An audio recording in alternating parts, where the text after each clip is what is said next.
Homo sapiens fait partie du règne animal et il se trouve dans la clade des mammifères et en particulier dans l'ordre des primates.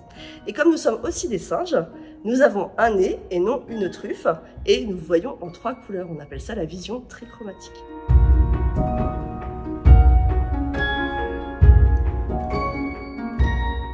Comme tous les primates, nous possédons un pouce opposable aux autres doigts de la main, ainsi qu'un volume cérébral important et une vision en 3 dimensions. Homo sapiens présente certaines spécificités. Tout d'abord, d'un point de vue génétique, nous sommes l'espèce de grand mammifère la plus homogène au monde. Et pourtant, nous sommes aussi la seule espèce animale à avoir colonisé toute la planète. D'un point de vue de la locomotion, nous avons aussi une adaptation à la bipédie avec une posture et une marche qui est pratiquement exclusivement bipède. D'un point de vue cognitif, nous avons aussi certaines spécificités.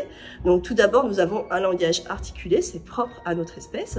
Il semble aussi que nous soyons la seule espèce capable d'abstraction, notamment d'un point de vue artistique, et que nous soyons la seule espèce capable de raconter son histoire. Et pourtant, d'autres espèces d'animaux sont capables de se remémorer leur passé, on le sait aujourd'hui, et ils peuvent même se projeter mentalement dans le futur.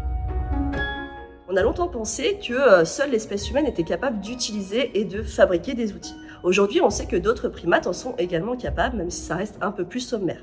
Il y a beaucoup de chimpanzés qui sont notamment capables de prendre des bâtons et de les façonner pour pouvoir dénicher des termites ou des fourmis. Au point de vue de la communication, même si nous sommes la seule espèce à avoir un langage articulé, lié notamment à notre système social très complexe, les autres primates peuvent aussi utiliser des signaux de communication très élaborés qui vont combiner ensemble pour transmettre des messages.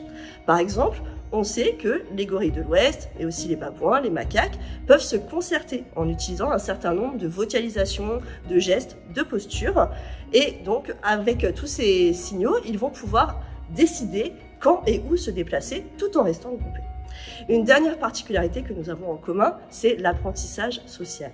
Les autres primates sont aussi capables d'apprendre les uns des autres. Ça se traduit en fait par des comportements qui sont propres à certains groupes, un petit peu à l'image de nos traditions. On pense aujourd'hui qu'il y a une certaine conscience de la mort chez beaucoup de primates. Et ça nous est en fait indiqué par le fait que les mamans singes vont transporter la dépouille de leurs petits pendant des jours et des jours, elles ne veulent pas les abandonner. D'un point de vue des émotions, aujourd'hui on sait que les primates peuvent aussi ressentir de l'angoisse, de la joie, du dégoût et même de la jalousie.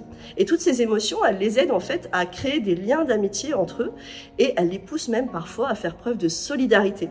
Ils peuvent aller jusqu'à partager des ressources avec leurs semblables. En fait, il y a pas mal de particularités que nous partageons avec d'autres espèces de primates.